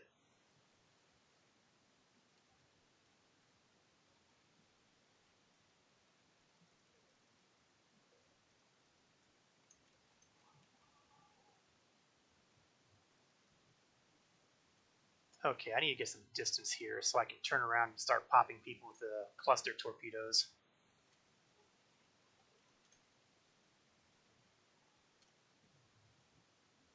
Much better. Alright, about 10 seconds. Then either we'll just have to worry about cleaning up who's here, or the thing will explode. I'm such a cynic.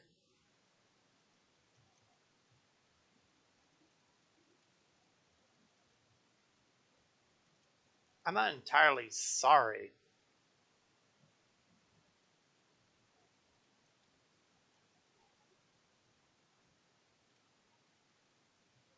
Making friends wherever they go.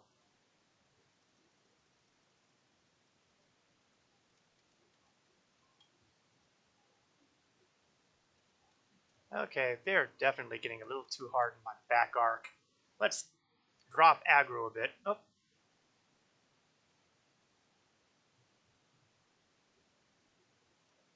We may have another problem coming up here.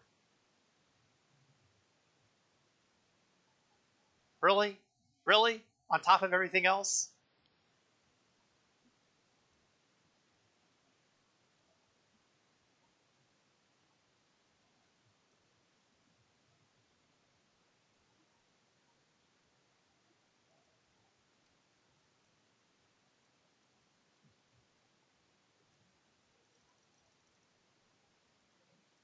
Ah!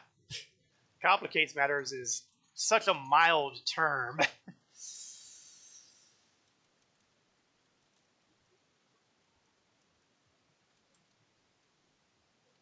The nice thing about all those guys going to a cluster, though, is that massive torpedo explosions definitely take a lot of them out all at once.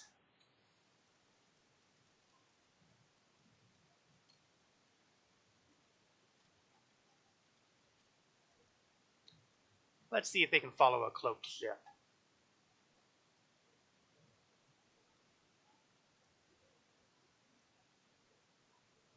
Well, apparently the answer is yes, they can. That complicates things.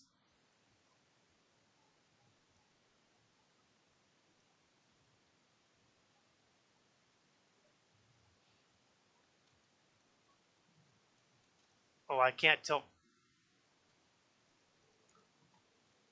Is that you, Loris?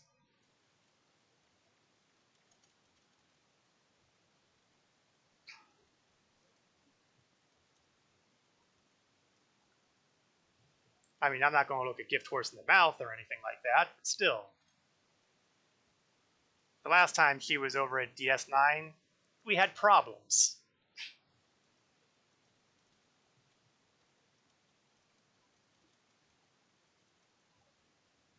Still, as they say, the enemy of my enemy is my friend. Let's grab even more reinforcements.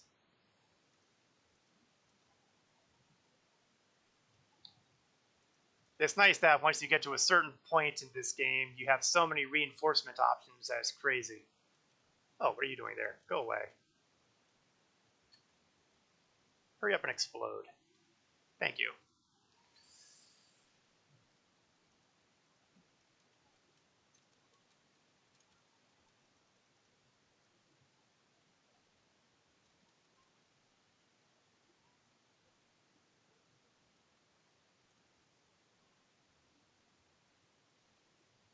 Thanks for the pep talk.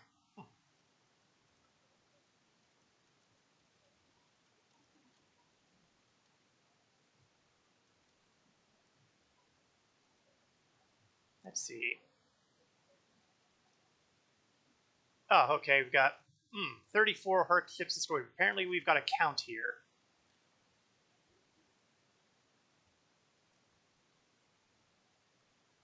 And we seem to have met our count.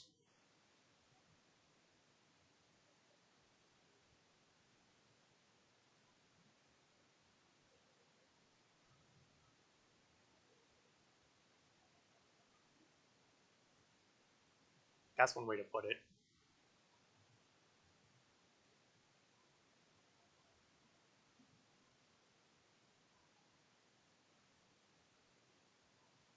Now, this is one of the things that irritates the living daylights out of me.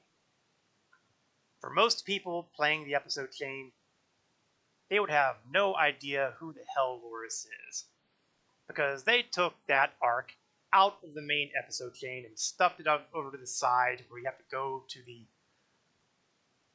the communication thing here and go to available and go find the Lost Dominion arc. A lot of people aren't paying attention to that. They're paying attention to the episode chain. So, grinds my gears, but you know, as usual, I was not consulted. Alright, Loris. Without asking what happened to your predecessor, why are you here?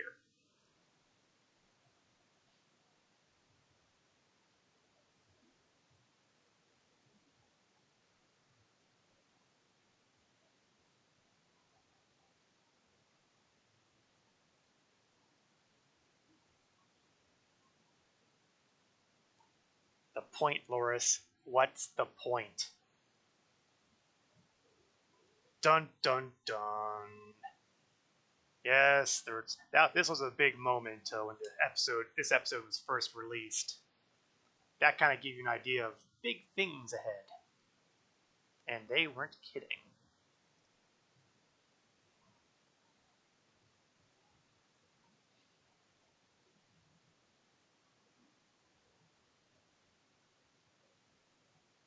Does explain why he showed up.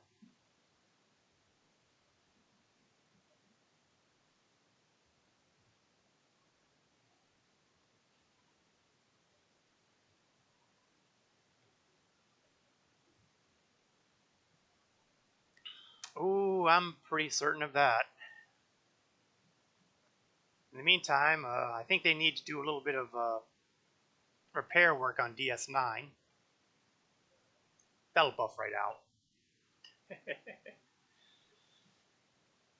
All right.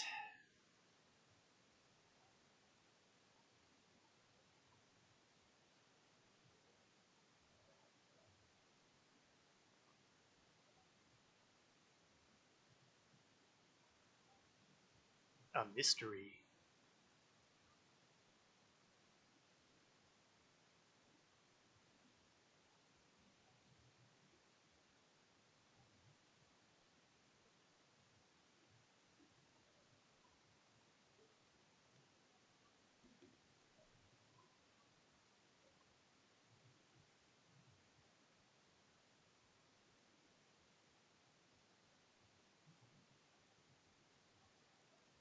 Personally, I think the town is being a little paranoid on this one because if the Dominion intended to shatter the peace, I don't think they would be delivering a message. They've proven their ability in the past to basically just waltz right in and start blowing stuff up. All right, so we had a number of possibilities here, and I'm pretty certain I was kind of looking very closely at that shield. I mean, there's something to be said about that mechlith, but that shield is still very, very appealing.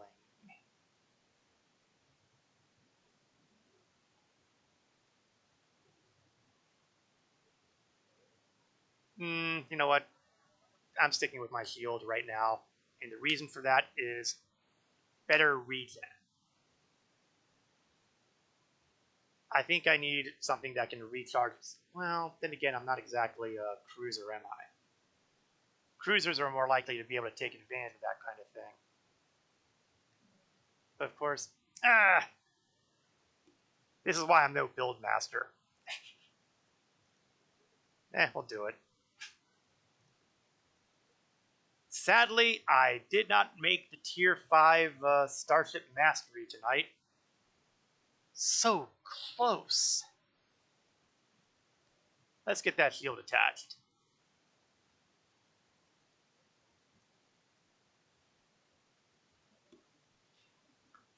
Honestly, my ship is like a Frankenstein's monster of technology. I've got the Romulan tech and Klingon tech on here. Martok torpedoes. I've got a Kobali deflector array. Uh, I'm not entirely sure who designed the impulse engines.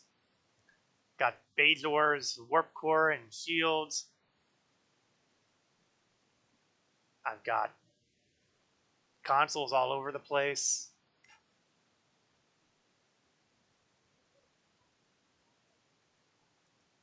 Honestly, I think this is a starship that even Mr. Scott would tear his hair out on.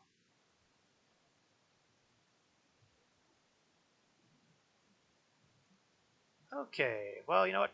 I think this would be a good time to start opening up some of these boxes. Just clearing out the garbage on my inventory. So let's move them. Oh, well, not that one because that's the badge. And I've still been waffling over whether or not I should, what badge I should pick on that. I mean, they've got, Endorian and Bajorn and all that other stuff. And I've got a few of them, but I haven't opened up the rest. One of these days, I'm going to have to hop on the wiki and see what they all look like just for giggles. I can't even remember which ones I have. And of course, they're only usable on Federation uniforms, which is mildly insulting. All right, let's look at the Discovery stuff.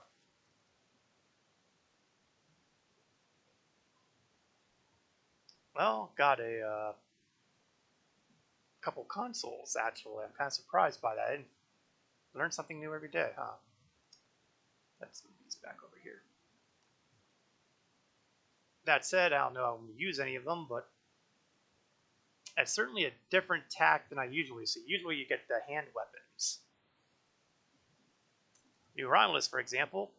Well, actually, that's a lousy example because I'm pretty high up on New Romulus.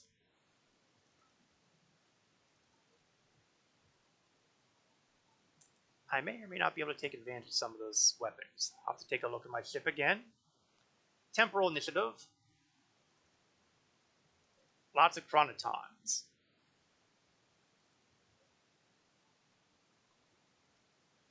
I don't really see myself using those, but hey, they'll sell. They'll give me money. Let's see, what are we using in the way of weapons? Anyone using my usual bridge crew using something that I can afford to replace? Nah, well, no, that's pretty much it. Agra, what are we looking at? All those are Mark 12, so they really don't improve anywhere. What about those consoles? I'm using a lot of specialized consoles here. Whole restoration. Oh, that's science. That's engineering. No. No, I don't think I'm going to be doing anything with those. What about the science guys? This science guy is Vellum Field Generator, 18 and a crit chance. But I like my current shield capacity better. So yeah, they're all going to be sellable. Let's see, where are we located? We are currently at Ranner Prime, so even though we've been fighting over at DS9, they couldn't be bothered to, have us wind up at DS9. I'm going to transwarp over to New Romulus and sell off the assorted debris, shall we say. I mean, I suppose I could have gone to Earth Space Dock, I could have called the freighter, but it's good to head back to the home world, so to speak. Oh yeah, don't need the map there. Beam to Command Center.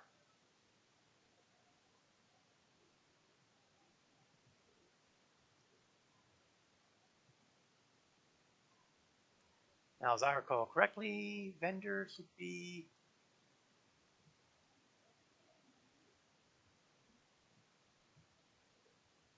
Yeah, hang a left. One of these days I'll memorize where I need to go for the various vendors at New Romulus.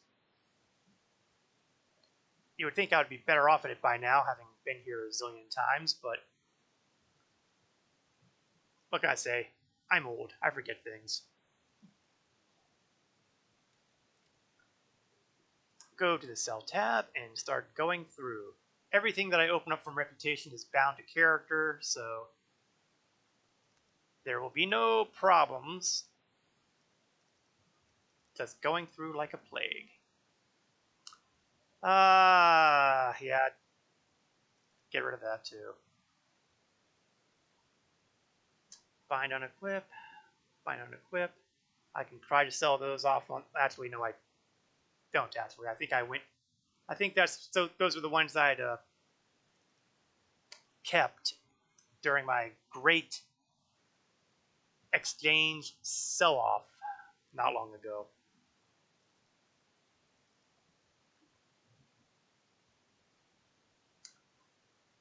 Yeah, get rid of mine. I'm not using that anymore. That's part of a set that I may or may not ever use. Certainly not using that.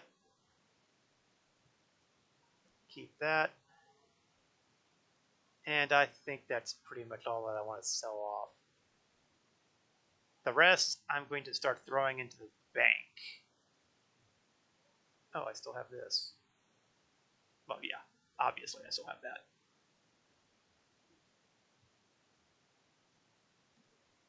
Yeah, next step off to the bank. That's in the central area. Of course, it would help if I remembered what the entrance looked like, as opposed to trying to walk through a window. My species is very nearsighted.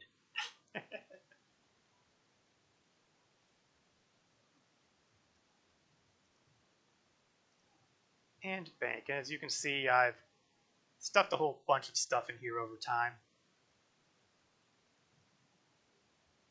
One of these days I should actually open up one of those training manuals and do something with them.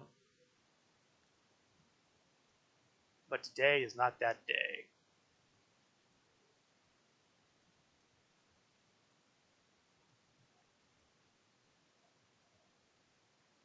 The 23rd century weapon. I don't really have anybody who's going to use it right now. Certainly not with the dishonored Batleth. And, oh yeah, and the covariant Reaming, which I like because of the visuals, but I like the Alliance visuals better right now, so...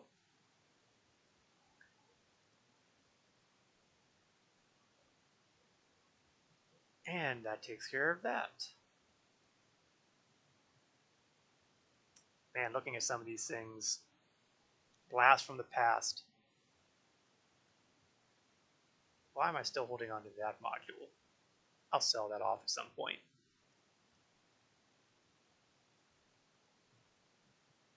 Oh geez, I have spare commodity stuff.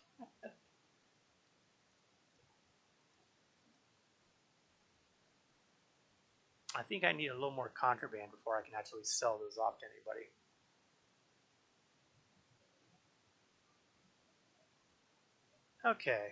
Okay, I think that's going to about do it.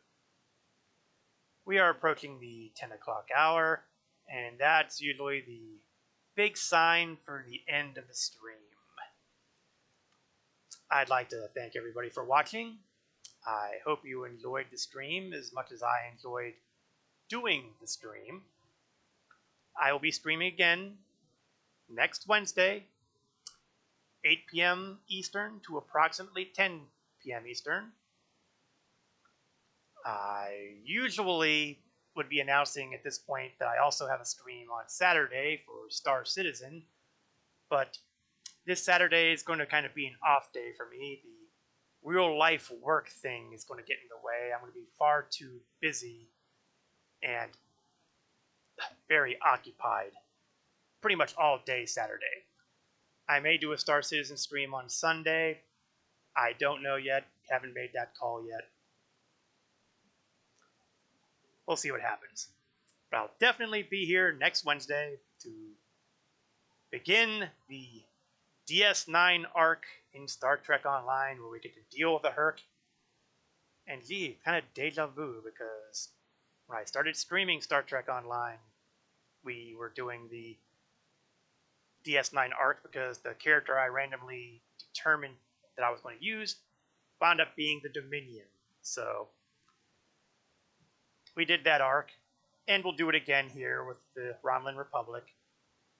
But this time, once we're done with that arc, we're going to keep going.